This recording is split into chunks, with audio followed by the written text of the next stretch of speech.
The delivery girl heard a child screaming and couldn't walk away. She burst past the failing doctors and saved him with her grandmother's folk remedy in seconds. What she didn't know, the boy was a mafia boss's only heir, and now she couldn't leave until she found who was trying to finish him. The crystal chandelier above the master bedroom swayed slightly, disturbed by the frantic movements of 12 people crowding around a single hospital bed. But this wasn't a hospital. This was the Russo estate.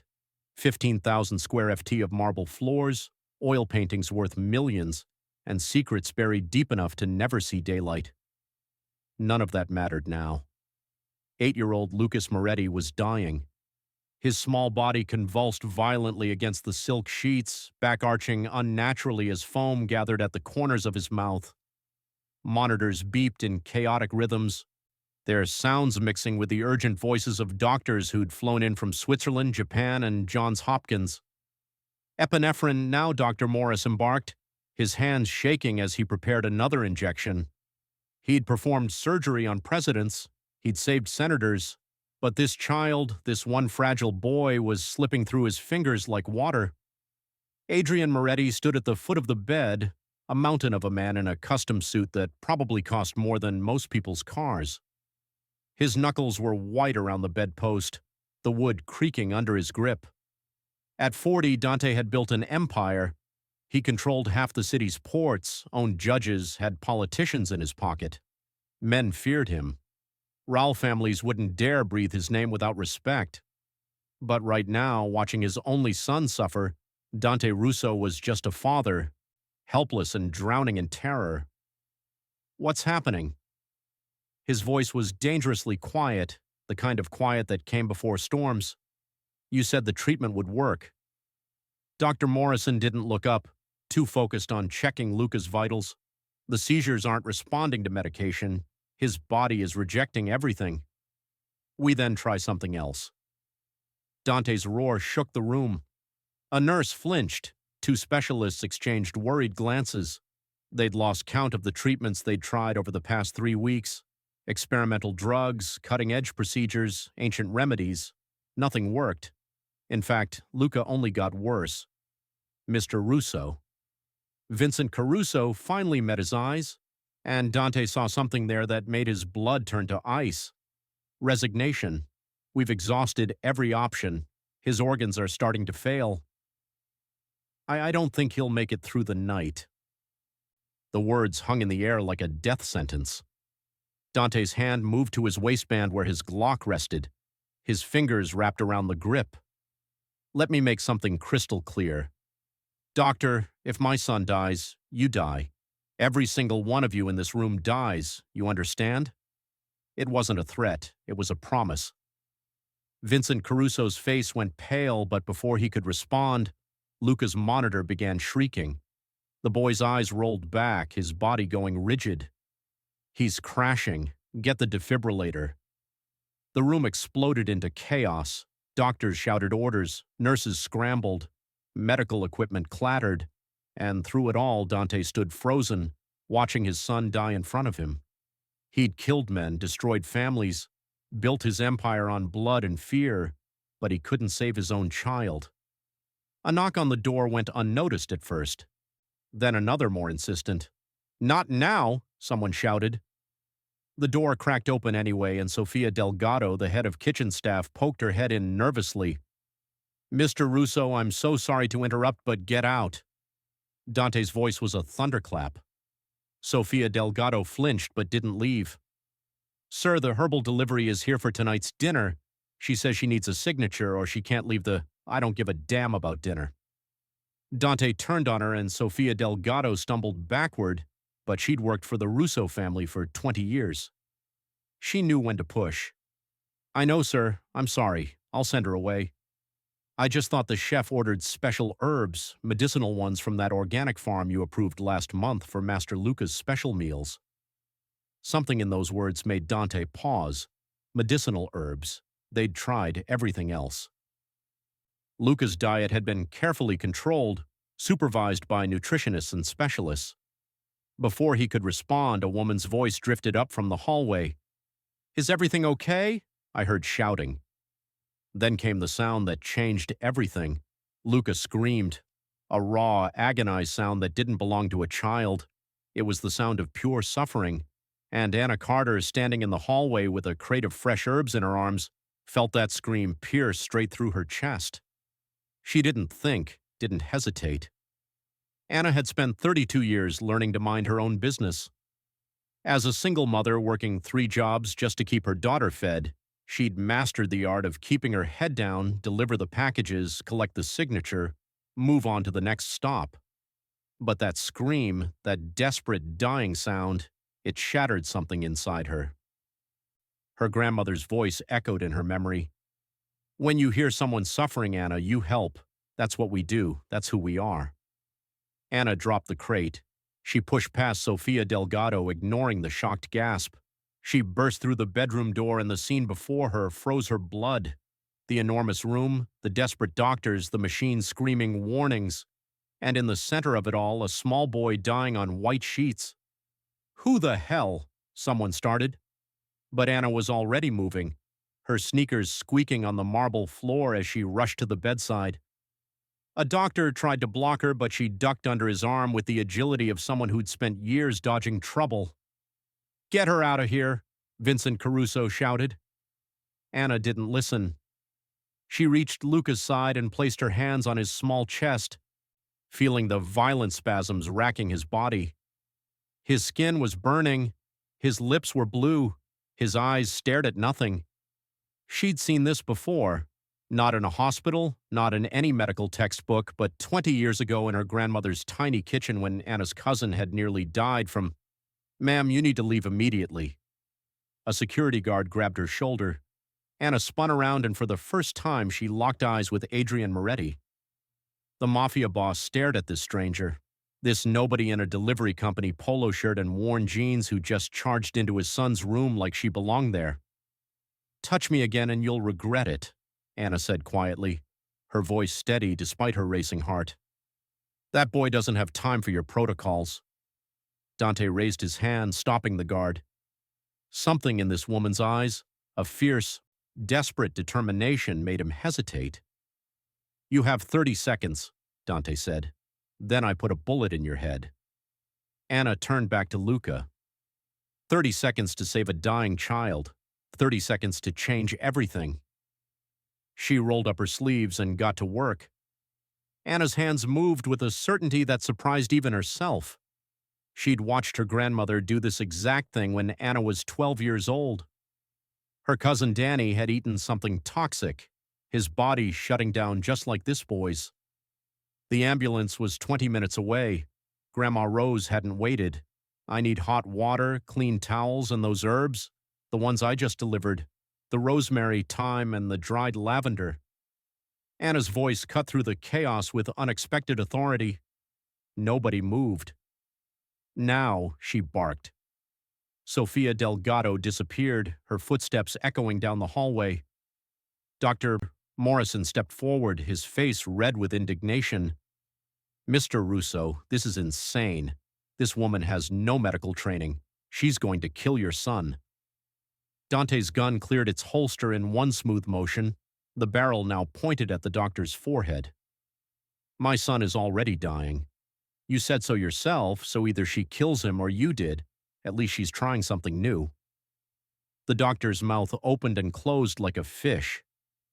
19 seconds left, Dante said to Anna, his eyes never leaving the doctor. Anna pressed her fingers against Luca's neck, finding the pulse points her grandmother had taught her.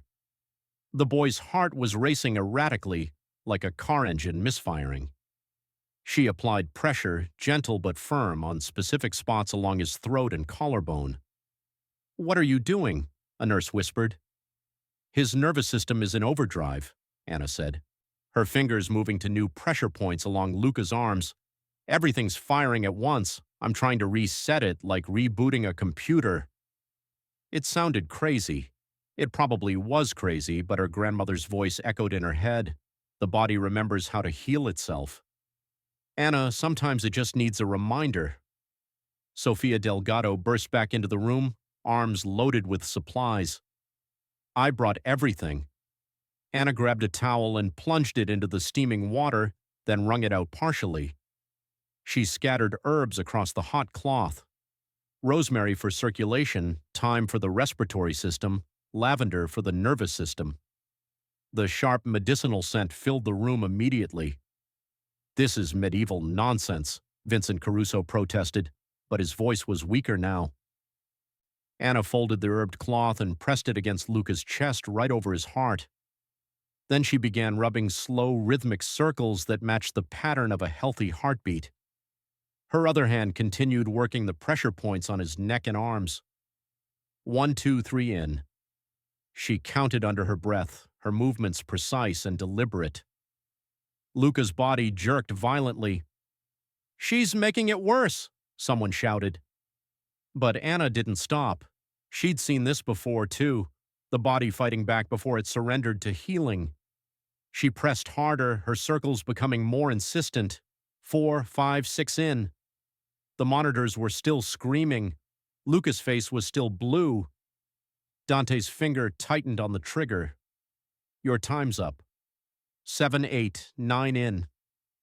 Anna's voice remained calm even as sweat beaded on her forehead. Then between one heartbeat and the next, something shifted. Luca's body went completely still. The room held its breath. For 3 eternal seconds, nothing happened. The monitors showed flat lines. The doctors looked at each other in horror. Anna kept rubbing, kept pressing, kept believing, and then Luca gasped. It wasn't the desperate, drowning gasp of someone dying. It was the deep, shuddering breath of someone waking up from a nightmare. His back relaxed against the mattress. His fingers unclenched. The blue tint began fading from his lips, replaced by the faintest hint of pink. The monitor started beeping in normal rhythm, steady, strong, alive. "Oh my God," a nurse whispered. Anna sagged with relief, her hand still on Luca's chest, feeling his heartbeat stabilized under her palm. It was working. It was actually working. Vincent Caruso stumbled forward, checking the monitors with wide, disbelieving eyes. His vitals they're stabilizing, oxygen levels rising, heart rate normalizing. This isn't. This shouldn't be. But it was. Luca's eyes fluttered open, confused, frightened, but alive. He looked up at Anna with the bewildered gaze of a child waking in a strange place. "It's okay, sweetheart," Anna whispered, her voice gentle now. "You're okay. Just breathe." The boy's small hand reached up and gripped her wrist weakly as if she were the only solid thing in a tilting world. Dante lowered his gun slowly, his face unreadable. He stared at his son, breathing, conscious, alive, and then at the stranger who just accomplished the impossible. When he finally spoke, his voice was quiet, dangerously quiet, everyone out. It wasn't a request. The doctors scrambled for the door, nearly tripping over each other in their haste to escape. Nurses grabbed equipment and fled. Sofia Delgado hesitated only a moment before bowing her head and backing out of the room. Within seconds, the bedroom was empty except for 3 people, Dante, Anna, and the child she'd just saved. Anna started to rise, her legs shaky from adrenaline. "I should go check on my delivery truck. I left it." "Sit down." Dante's voice stopped her cold. He moved around the bed like a predator circling prey, his footsteps silent on the thick carpet. Then he crouched beside Anna, bringing his face level with hers. Up close, she could see the exhaustion in his eyes, the fear he'd been hiding, the dangerous edge of a man who just watched his world nearly end. "Tell me who you are," Dante said, each word carefully measured. "Tell me how you just did what 1,000 doctors, specialists, and surgeons can do, and tell me the truth, because I'll know if you're lying." Anna met his gaze steadily, even though her heart was hammering. "My name is Elena Rivera. I'm a delivery driver. I work for Fresh Harvest Organics, and I was supposed to drop off herbs and get a signature. That's it. That's all I am." "Nobody is just anything," Dante said. "Try again. I learned that technique from my grandmother." Anna continued, her voice stronger now. She was an herbalist, grew up in a small town in Kentucky where doctors were 2 hours away. She had to learn how to heal people with what she had.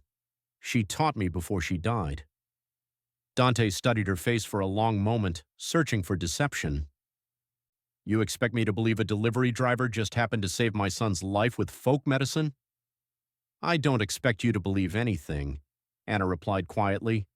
I just expect you to let me leave. Your son needs rest, and I have 12 more deliveries before my shift ends.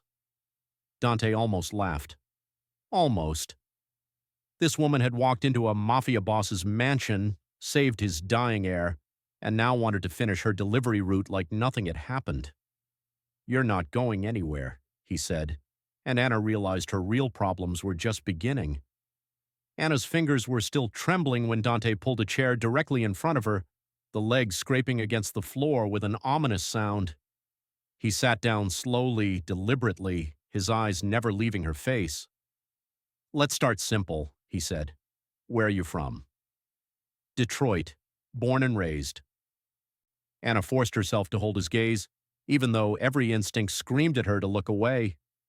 Moved here 3 years ago after my divorce. Family? A daughter? Emily? She's 7 in. Anna's voice caught slightly. She's at after-school care right now, waiting for me to pick her up. Dante tilted his head. So, you're telling me a single mother from Detroit working as a delivery driver just happens to know ancient healing techniques that stump the best medical minds in the world. It's not ancient, it's just forgotten. Anna wiped her palms on her jeans. My grandmother was born in 1940. Back then, people in rural areas had to figure things out themselves. She learned from her mother, who learned from hers. It was survival, not magic. Convenient story. It's the truth. Anna's voice hardened slightly. Look, I understand you live in a world where everyone has an angle. Everyone wants something. But I literally stumbled into this room because I heard a child screaming. That's it. I'm not a spy, not a rival family plant, not anything except someone who couldn't walk away. Dante leaned back, studying her. In his line of work, he'd learned to read people. Liars had tells, shifting eyes, nervous tics, stories that were too perfect. This woman was terrified, yes, but her fear felt genuine, raw. Behind him, Lucas stirred slightly, making a small sound. Anna's attention immediately shifted to the boy, her whole body angling toward him protectively. That reaction, that unconscious maternal instinct that was harder to fake. Can I check on him? Anna asked. Dante nodded once. Anna moved to Luca's bedside, her movements gentle as she checked his forehead for fever. The boy's eyes were closed now, his breathing steady but shallow. She pulled back his upper lip carefully, examining his gums, then tilted his head slightly to look at his tongue, her brow furrowed. What? Dante was beside her in an instant. His tongue, Anna said quietly. See that discoloration? The slight greenish tint around the edges. Dante looked. He'd seen his son examined by dozens of doctors, but none of them had mentioned anything about his tongue. Then again, they'd been so focused on the seizures, the organ failure, the immediate crisis. What does it mean? Anna bit her lip, thinking, when my cousin got sick, his tongue looked like this. Grandma said it meant something toxic was in his system. Not an illness, a poison. The word hung in the air like a knife. Poison? Dante repeated, his voice flat. I could be wrong, Anna added quickly. I'm not a doctor. But the symptoms, the way he seizes, the way his body rejects every treatment, it doesn't feel like a disease. It feels like his body is fighting something that keeps getting reintroduced. Dante's jaw clenched, so a hard Anna heard his teeth grind. Keep talking. You said the doctors have been treating him for 3 weeks. When Dante nodded, Anna continued. Has there been any pattern, any consistency to when the seizures happen? They're random, morning, night, afternoon. Dante stopped, his eyes narrowed. Wait, no, they always happen within an hour after meals. Every single time, Anna's stomach dropped. That's not random. She watched Dante's expression change, saw the moment understanding crashed over him like a tidal wave. This wasn't some mysterious illness. This wasn't bad luck or God's punishment or any of the things he'd been telling himself at night. Someone was poisoning his son. Someone in his house. Someone with access to Luca's meals. Someone who'd looked him in the eye for 3 weeks while slowly murdering his child. Who prepares his food? Anna asks off-lie. The kitchen staff head chef Leo Vargas to assistants, but every meal is supervised. Dante's hands curled into fists. Rocco oversees all household operations. He personally approves everyone on rotation near Luca. He checks every ingredient, every. He stopped mid-sentence. Anna saw something terrifying flash across his face. Not just anger, something deeper. A betrayal so profound it physically hurt. Rocco, Dante whispered. He's my right hand, my oldest friend. We grew up together. He's Luca's godfather. I'm sorry, Anna said, and she meant it. She knew what betrayal felt like. Her ex-husband had cleaned out their bank account and disappeared with his secretary, but that was money. This was a child's life. Dante stood abruptly, pulling out his phone. His thumb hovered over the screen. Then he stopped. Put it away. If I'm right, he said slowly, and Rocco discovers I know, Luca becomes a liability. He'll finish the job before I can act. He turned to Anna. You're sure about this? No, Anna admitted. I'm a delivery driver who learned folk medicine from her grandmother, but those doctors couldn't figure it out in 3 weeks. Sometimes the simplest answer is the right one. And Dante looked at his son, small, fragile, innocent, and something murderous settled in his eyes. If someone in my organization is trying to kill my heir, he said quietly, they're declaring war on me and I don't lose wars. He turned back to Anna and she saw the full weight of who he really was. Not a desperate father, a mob boss. You're staying here, Dante said. You keep Luca alive and you help me find proof. You do that and I'll make sure you and your daughter are protected for life. And if I refuse, Dante's smile didn't reach his eyes. You're a smart woman, Anna. You know there's no refusing. You walked into my world the moment you walked through that door. The only question now is whether you survive it. Anna thought of Emily waiting at after-school care, Emily who needed her mother to come home. I'll need to call my daughter, Anna said. Tell her I'll be late. Of course, Dante said, right after you help me catch a traitor. The guest room Dante assigned to Anna was bigger than her entire apartment. Silk curtains framed floor-to-ceiling windows. A king-sized bed sat in the center looking untouched and expensive. Oil paintings lined the walls. Probably originals worth more than she'd earned in 10 years. Anna ignored all of it. She stood by the window, phone pressed to her ear, listening to her daughter's voice on the other end. Mommy, when are you coming? Emily's voice was small, worried. I'm so sorry, baby. I got held up at work. Mrs. Chin is going to take you home tonight and stay with you, okay? Anna had called her neighbor, practically begging. Rosa Kim had agreed. Bless her. But you promised we'd make cookies tonight. Anna's throat tightened. I know I did. And we will, I promise. Just not tonight. Tomorrow. Okay, I'll make it up to you. Okay, Emily said, but Anna could hear the disappointment. After she hung up, Anna stood there for a long moment staring at her phone. What was she doing? She should grab her keys, walk out that door, and never look back. But when she closed her eyes, she saw Luca's small face, that terrified look when he'd woken up, the way his tiny hand had gripped her wrist. A knock on the door interrupted her thoughts. Come in, Anna called.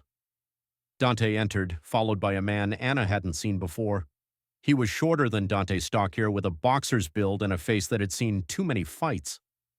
His dark eyes swept over Anna with open suspicion.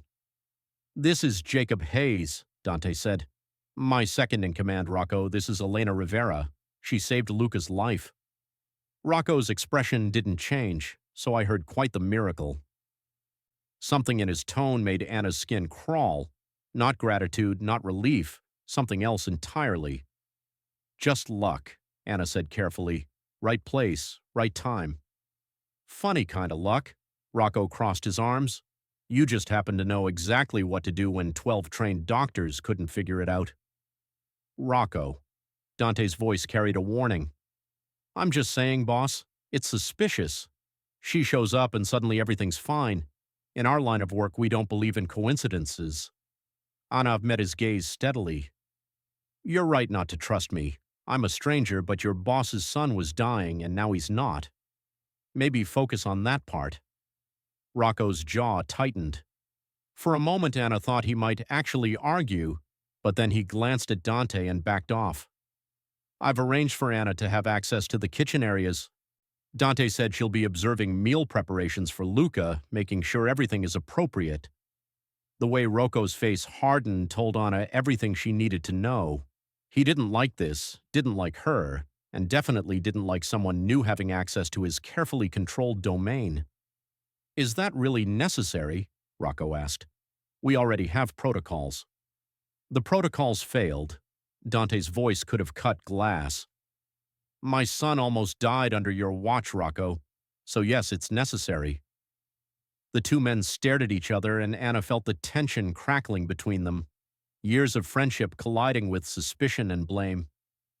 Fine, Rocco finally said. I'll inform the staff. He turned to Anna. Stay out of my way. After he left, Dante moved to the window, looking out over the estate grounds. He's been with me for 15 years. Saved my life twice, stood beside me when everyone else ran. And now you think he's trying to kill your son, Anna said quietly. I don't know what to think. Dante's voice was tired. But I need to know the truth, and I need you to help me find it. He turned around, pulling an envelope from his jacket. There's $50,000 in here, down payment. Help me catch whoever's doing this and you'll get 10 times that. Plus protection for you and your daughter, new identities if you want them, a house, whatever you need. Anna stared at the envelope. $50,000. That was Emily's college fund. That was security. That was everything they needed. She didn't take it. I don't want your money, Anna said. Dante's eyebrows rose. Everyone wants money. I want her son to be safe. That's it. Anna's voice was firm. I'm not doing this for money or protection or anything else. I'm doing it because a child is being hurt and I can help stop it. For the first time since they'd met, Dante smiled a real smile, not the dangerous ones he'd been using. You're either the bravest person I've ever met or the dumbest. Probably both, Anna admitted. Dante put the envelope away and walked to the door. Then he stopped his hand on the frame. Let me make something clear, Anna. This isn't a negotiation. You're not a guest.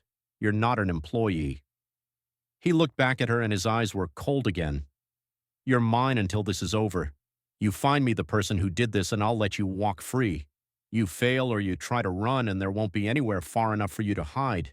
We clear? Anna felt the weight of his words settle over her like chains. Crystal clear, she said. Good. Kitchen duty starts at 5 a.m. tomorrow. Rocco will show you the ropes.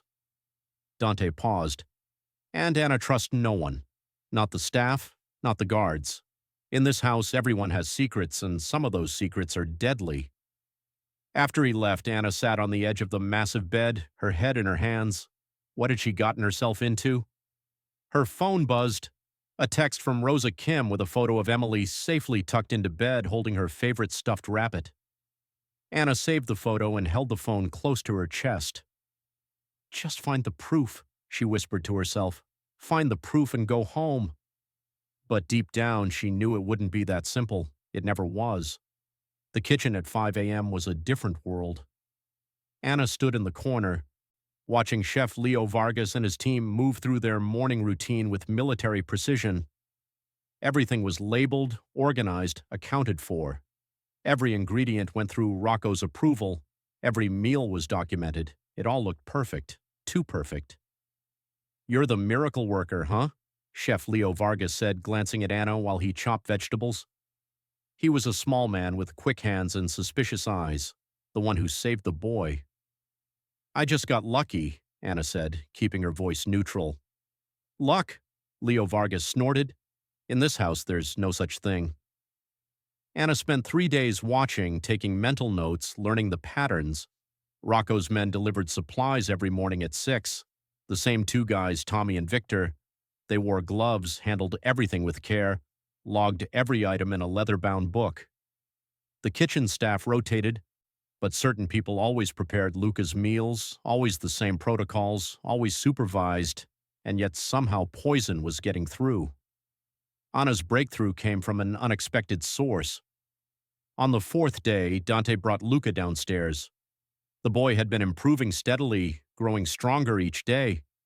He still looked pale and fragile, but his eyes were brighter now. "Luca wants to thank you," Dante said, his hand protectively on his son's shoulder. The boy stepped forward shyly, holding a crayon drawing. It showed 2 stick figures, a small one and a taller one with yellow hair. "That's you," Luca said softly, pointing to the yellow-haired figure. "You saved me." Anna's heart melted. She knelt down to his level. "That's the most beautiful thing anyone's ever given me. Thank you, Luca. Can you stay?" The boy's voice was barely a whisper. "Everyone else pokes me with needles. You just make things better." "I'm staying as long as you need me," Anna promised, brushing his dark hair back from his forehead. From that moment, Luca attached himself to Anna like a shadow. He followed her around the kitchen, asking questions, telling her stories about his favorite cartoon characters. When mealtimes came, he refused to eat unless Anna tasted the food first. Dante allowed it. Maybe because it kept his son calm. Maybe because he was testing Anna's loyalty. One afternoon, while Anna was helping prepare Luca's lunch, the boy tugged on her sleeve. "Anna." His voice was small. "Sometimes the food smells funny." Anna's hand stilled. "What do you mean, sweetheart?" Luca looked around nervously, making sure no one was listening. "Not all the time, just sometimes. Like, like when Uncle Rocco brings me special treats. They smell like the medicine Daddy gives me, the bitter kind." Anna's pulse quickened. "When does Uncle Rocco bring you treats?" "Mostly after dinner. He says they're vitamins to make me strong." Luca's eyes filled with confusion, but they make my tummy hurt. Anna forced herself to stay calm to keep her voice gentle. "Can you tell me what they look like?" "Little brown squares, like chocolate, but not chocolate." Luca wrinkled his nose. "I don't like them, but Uncle Rocco says I have to eat them or I'll disappoint Daddy." Anna's mind raced. Rocco was giving Luca something directly, bypassing all the kitchen protocols. Something disguised as treats. "Luca, this is very important," Anna said quietly. "Don't eat anything Uncle Rocco gives you anymore." "Okay. If he asks why, tell him your stomach still hurts." "Can you do that for me?" The boy nodded solemnly. That night, after everyone had gone to bed, Anna crept back to the kitchen. The mansion was different in darkness. Shadows stretched longer. Every creak of the floorboards sounded like thunder. Anna's heart hammered as she used the key card Dante had given her to access the kitchen. She'd watched Rocco's routine carefully. Every night he personally checked certain supplies. One cabinet in particular, always locked, always handled by him alone. Anna had stolen the key from his office that afternoon, her hands shaking the entire time. Now standing in the dark kitchen with only a small flashlight, she inserted the key into the locked cabinet. It opened with a soft click. Inside were containers of supplements, vitamins, and specialty ingredients for Luca's specific dietary needs. Anna examined each one carefully, holding them up to the light, smelling them, looking for anything unusual. Then she found it, a jar labeled organic cacao powder for Master Luca's smoothies. But when Anna opened it and smelled the contents, her stomach dropped. It didn't smell like chocolate. It smelled medicinal, sharp, wrong. She dipped a spoon into the powder and examined it under the flashlight. Among the brown cacao, there were tiny specks of something else, something greenish, something that didn't belong. Anna pulled out her phone and took several photos. Then she carefully sealed the jar and put everything back exactly as she'd found it. She was closing the cabinet when she heard footsteps. Anna froze, her blood turning to ice. The footsteps were getting closer, heavy, deliberate. She turned off her flashlight and pressed herself against the wall, barely breathing. Through the kitchen doorway, she saw a shadow pass. Someone was patrolling, checking. The footsteps paused right outside the kitchen. Anna's hand found a knife on the counter. She gripped it tightly, her palm sweating. The door handle turned slowly, then a voice in the distance. "Rocco boss wants you upstairs." The footsteps retreated. Anna waited 10 agonizing minutes before she dared to move. When she finally slipped out of the kitchen and back to her room, her legs were shaking so badly she could barely walk. She locked her door and sat on the bed, staring at the photos on her phone. She had proof, real tangible proof, that Rocco was poisoning Luca. But now came the dangerous part, telling Dante without Rocco finding out first. Because if Rocco discovered what she knew, Anna understood with perfect clarity that she would disappear. They'd find her body in the river, or they wouldn't find her at all. She looked at her phone again, at Emily's picture, her daughter's innocent smile. "I'm sorry, baby," Anna whispered. "Mommy might have made a terrible mistake." Outside her window, she saw Rocco standing in the courtyard, phone pressed to his ear, his expression cold and calculating. And somehow Anna knew he was already suspicious. The clock was ticking. Anna had 72 hours to figure out how to expose Rocco without getting herself killed. The problem was simple. She couldn't just show Dante the photos and the contaminated cacao powder. Rocco would deny everything, claim someone was framing him, maybe even suggest Anna planted the evidence herself. In a world built on loyalty and paranoia, her word meant nothing against a man who'd stood beside Dante for 15 years. She needed something undeniable, something public, something that would make Rocco condemn himself. The opportunity came on the 5th day. "We're having a celebration dinner tonight," Dante announced at breakfast. Luke is sitting beside him eating scrambled eggs. The boy's recovery, family and inner circle only. Rocco looked up sharply. "Is that wise?" "Luca is still weak. Luca's strong enough," Dante said, ruffling his son's hair. "And it's time to show everyone that the Russo family doesn't break. We survive. We thrive." He looked at Anna. "You'll join us. Of course. You're the reason we're celebrating." Anna's mind raced. A family dinner. Everyone gathered. Rocco would be there along with Dante's most trusted men, the capos, the enforcers, the ones who controlled the family's operations. "I'd be honored," Anna said. Rocco's eyes narrowed slightly, watching her. Anna spent the afternoon in the kitchen, ostensibly helping prepare the meal. But her real focus was on something else entirely. She told Chef Leo Vargas she wanted to create a special toast, a traditional herbal drink her grandmother used to make for celebrations. Leo Vargas, impressed by her knowledge, gave her free rein in the kitchen. Anna worked carefully, preparing individual glasses for each dinner guest. Most contained simple ingredients: honey, herbs, lemon, a touch of brandy, harmless, pleasant. But for Rocco's glass, she added something different. She'd raided the medicine cabinet in her room, crushing up tablets that would cause temporary symptoms: rapid heartbeat, sweating, muscle spasms. Nothing dangerous, nothing permanent, but enough to mimic what Luca had endured. Then she added a tiny amount of the contaminated cacao powder from Rocco's locked cabinet, just enough to make his tongue show the same greenish discoloration Luca had displayed. It was a gamble, a huge, terrifying gamble. If she was wrong about Rocco, she just poisoned an innocent man. If she was right but the plan failed, Rocco would know she was onto him. Either way, tonight would end badly for someone. The dining room was magnificent. Crystal chandeliers cast warm light over a table set with china that probably cost more than Anna's car. 12 men in expensive suits took their seats. Dante at the head, Luca beside him in a booster seat, and Rocco directly across from Dante in the position of honor. Anna was seated further down between two copos who eyed her with curiosity and suspicion. "Gentlemen," Dante raised his wine glass. "3 weeks ago I thought I'd lost everything. My son was dying and the best doctors in the world couldn't save him. Then this woman, he gestured to Anna, walked into my home and did the impossible. Murmurs of agreement rippled around the table. Some men nodded respectfully at Anna. Others looked skeptical. To Luca's health, Dante continued, and to second chances. Everyone raised their wine glasses and drank. Anna caught Chef Leo Vargas's eye and gave a small nod.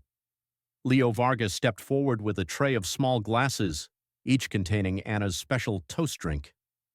A traditional family blessing, he announced, prepared by Miss Carter in honor of Master Luca's recovery. The glasses were distributed. Anna watched carefully as Rocco received the one with a slightly darker color, imperceptible unless you knew to look for it. Rocco raised an eyebrow at her. "You made this an old family recipe," Anna said, her voice steady despite her racing heart. "My grandmother said it brings protection and reveals truth." Something flickered in Rocco's eyes.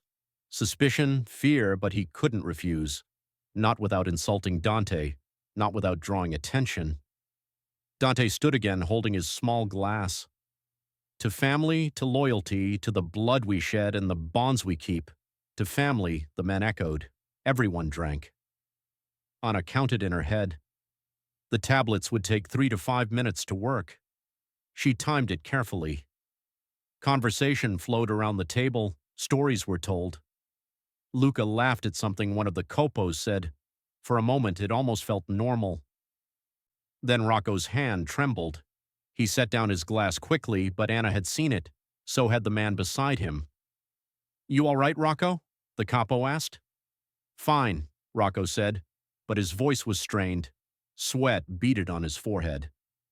30 seconds later, his face went pale. "Rocco." Dante leaned forward, concern creasing his face. "I'm Rocco."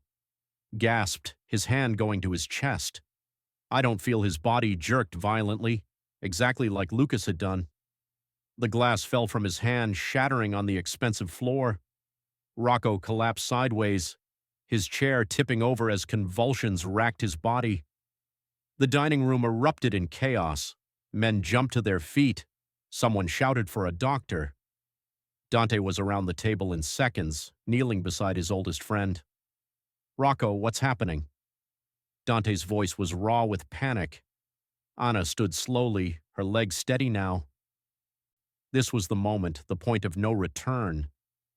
"That's what Luca endured," she said, her voice cutting through the chaos. "Every single day, every meal, every seizure that nearly killed him." The room went silent. All eyes turned to Anna. "What are you saying?" one of the copos demanded. Anna walked to where Rocco lay gasping on the floor. She knelt down and carefully pulled back his upper lip. "Look at his tongue," she said. "See that greenish discoloration? That's not from my drink. That's from the same poison that was killing Luca, the poison that only one person had exclusive access to deliver." Dante stared at Rocco's tongue, then at Anna. Understanding crashed over his face like a wave. "The special treats," Dante whispered.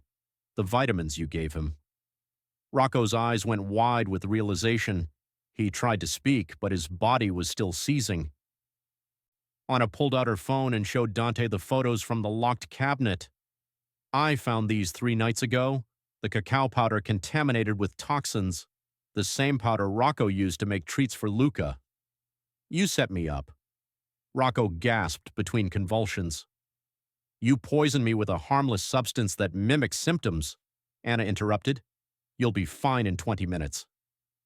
Unlike Luca, who suffered for 3 weeks while you slowly murdered him, Rocco's face twisted with rage and fear. "She's lying. She's trying to frame me. Boss, you can't believe." But Dante wasn't listening. He was staring at his oldest friend with a look of pure cold betrayal. "Why?" Dante's voice was barely a whisper, and in that moment everyone knew the truth. Rocco was guilty. For 3 seconds, nobody moved. Rocco lay on the floor, his seizures beginning to subside, but his eyes were wild with the trapped desperation of a man who knew his life was over. Dante stood over him, face carved from stone, waiting for an answer that would never justify what had been done. "Why?" Dante asked again, his voice dangerously soft. Rocco's jaw clenched. Then something shifted in his expression, resignation turning to rage. If he was going down, he wouldn't go down alone. Because you were weak, Rocco snarled, his voice gaining strength even as his body trembled. Your father built this empire on fear and blood, and you got soft, caring about civilians, worrying about heat from the feds, putting your son above the family business. Luca's family, Dante said. Luca was the problem. Rocco lurched to his feet, wobbling but upright.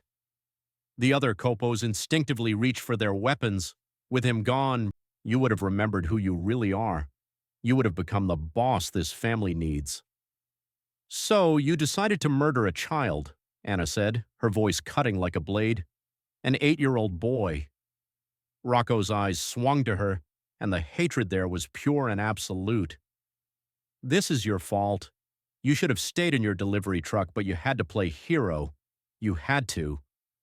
He moved with surprising speed for someone who'd just been convulsing. His hand went to his ankle holster, pulling a small pistol Anna hadn't known was there. But he didn't aim at Dante. He aimed at Anna. You ruined everything, Rocco screamed. The gunshot exploded through the dining room, but Anna felt no pain. Dante had moved faster than seemed possible, tackling Rocco from the side. The bullet went wide, shattering a window behind Anna's head. Both men crashed into the dining table, sending plates and glasses flying in every direction. Look, Anna shouted, spinning toward the boy. Luca sat frozen in his chair, eyes wide with terror, hands over his ears. Anna lunged for him, wrapping her arms around his small body and pulling him down beneath the table. Close your eyes, baby, Anna whispered urgently, pressing Luca's face against her shoulder. Don't look. Don't listen. Just stay with me. Above them, hell broke loose. Dante and Rocco grappled on the floor, both fighting for control of the gun. 15 years of friendship evaporated in the violence between them. Rocco landed a brutal punch to Dante's jaw. Dante responded by slamming Rocco's hand against the floor until the gun skittered away. Boss! One of the Copos moved to help. Stay back, Dante roared. He's mine. The other men formed a circle, hands on their weapons but not interfering. This was personal, sacred. A betrayal this deep could only be answered by Dante himself. Rocco managed to roll free, scrambling for the fallen gun. His fingers closed around it just as Dante kicked him in the ribs with enough force to crack bone. Rocco gasped but kept moving, raising the weapon. Dante grabbed a dinner knife from the floor and slashed upward. Rocco screamed as the blade opened a gash across his forearm. The gun fell again, but Rocco wasn't finished. He pulled a second weapon from his waistband, this one bigger, a 9mm that had been hidden under his suit jacket. You should have let him die, Rocco shouted, blood streaming from his arm. The family would have been stronger. You would have been stronger. He fired. The bullet caught Dante in the shoulder, spinning him around. Several Capos drew their weapons, but Dante held up his hand, a clear command to stand down even as blood soaked through his white shirt. Guards! Someone shouted toward the door. The dining room doors burst open and 6 security guards rushed in, weapons drawn, but they stopped short at the carnage, the shattered glass, the overturned furniture, their boss bleeding and locked in combat with his second-in-command. Nobody interferes. One of the Capos barked at them, boss's orders. Dante charged at Rocco despite his wounded shoulder, tackling him into the china cabinet. The crash was deafening. Porcelain exploded in every direction. Both men fell into the wreckage, trading brutal punches. Under the table, Anna held Luca tighter, singing softly in his ear, a lullaby her grandmother used to sing. Anything to drown out the sounds of violence happening just feet away. Rocco fought like a man possessed. Knowing these were his final moments, he landed a vicious elbow to Dante's wounded shoulder, making the boss grunt in pain. Then he grabbed a shard of broken plate and slashed at Dante's face. Dante caught his wrist, twisting it until bones cracked. Rocco howled. You poisoned my son, Dante said. his voice cold and final. You looked me in the eyes every day while you murdered my blood. I was trying to save you, Rocco gasped. You killed yourself the moment you touched him. Dante wrenched the gun from Rocco's weakened grip. In one fluid motion, he pressed the barrel against Rocco's forehead and fired. The sound was deafening in the enclosed space. Rocco's body went limp, his eyes staring at nothing. Dante stood slowly, breathing hard, covered in blood. Some his own, most of it Rocco's. He looked down at the body of his oldest friend, his brother in everything but blood, and felt nothing but cold satisfaction. Let this be a lesson, Dante said, addressing the room even though his eyes never left Rocco's corpse. No one poisons my blood and lives. No one betrays this family and walks away. Loyalty is everything. Without it, you're nothing. The capos bowed their heads, a show of absolute submission and renewed allegiance. Yes, boss, they murmured in unison. Dante finally looked away from Rocco. Someone clean this up. Get Vincent Caruso to look at my shoulder. Then his eyes found the overturned table where Anna and Luca were hiding. His expression softened almost imperceptibly. Anna, bring him out. Anna emerged slowly. Luca still clutched in her arms. The boy's eyes were squeezed shut, his small body trembling. Dante knelt down despite his wounded shoulder, reaching out to touch his son's face. Luca, it's over. You're safe now. Luca opened his eyes, saw his father's bloody face, and burst into tears. But they weren't tears of fear. They were relief. He reached for Dante, and father and son held each other while Anna stepped back, giving them space. Around them, guards began removing Rocco's body. The nightmare was finally over. The sun rose over the Russo estate 3 days later, painting the sky in shades of pink and gold. Anna stood in Luca's bedroom doorway, watching the boy sleep peacefully for the first time since she'd arrived. No monitors, no desperate doctors, no poison coursing through his small body. Just a child breathing steadily, dreaming whatever 8-year-olds dream about. She'd barely slept herself. The image of Rocco's final moments played on repeat every time she closed her eyes. She'd seen a man die, watched Dante execute his oldest friend without hesitation. This was the world she'd stumbled into. This was the price of saving one life. You're up early. Anna turned to find Dante in the hallway, his arm in a sling from the shoulder wound. He looked tired, but somehow lighter, as if a weight had been lifted. Couldn't sleep, Anna admitted. Keep thinking about everything. First time witnessing something like that. First time being the reason for something like that. Anna's voice was quiet. If I hadn't exposed him, he would have kept poisoning my son until Luca died. Dante interrupted. You saved him twice. Once from the poison. Once from the poisoner. Don't carry guilt that belongs to Rocco alone. They stood in silence for a moment, watching Lucas sleep. The other families will hear about this, Dante said finally. They'll know there was a traitor in my inner circle. Some will see it as weakness. Others will see it as strength that I dealt with betrayal swiftly and personally. What do you see it as? Anna asked. Dante's jaw tightened. A reminder that trust is earned, not given, and that the most dangerous enemies are the ones who sleep under your roof. Lucas stirred, his eyes fluttering open. When he saw Anna, his whole face lit up. Anna. He sat up quickly, reaching for her. Anna moved to his bedside, checking his forehead for fever out of habit. Good morning, sweetheart. How do you feel? Good. Really good. Luca looked between her and his father. Is it really over? Am I really safe now? Dante sat on the edge of the bed, his good hand resting on Luca's shoulder. You're safe. I promise you no one will ever hurt you like that again. Because of Anna, Luca threw his arms around her, hugging her tightly. She saved me. She's like Aunt Anna. The title hung in the air. Simple, innocent, profound. Anna felt tears prick her eyes. Aunt Anna, I like that. Then it settled, Dante said, something warm in his usually cold voice. You're family now. Later that morning, Dante called Anna to his office, a massive room with dark wood paneling and walls lined with books that probably had never been read.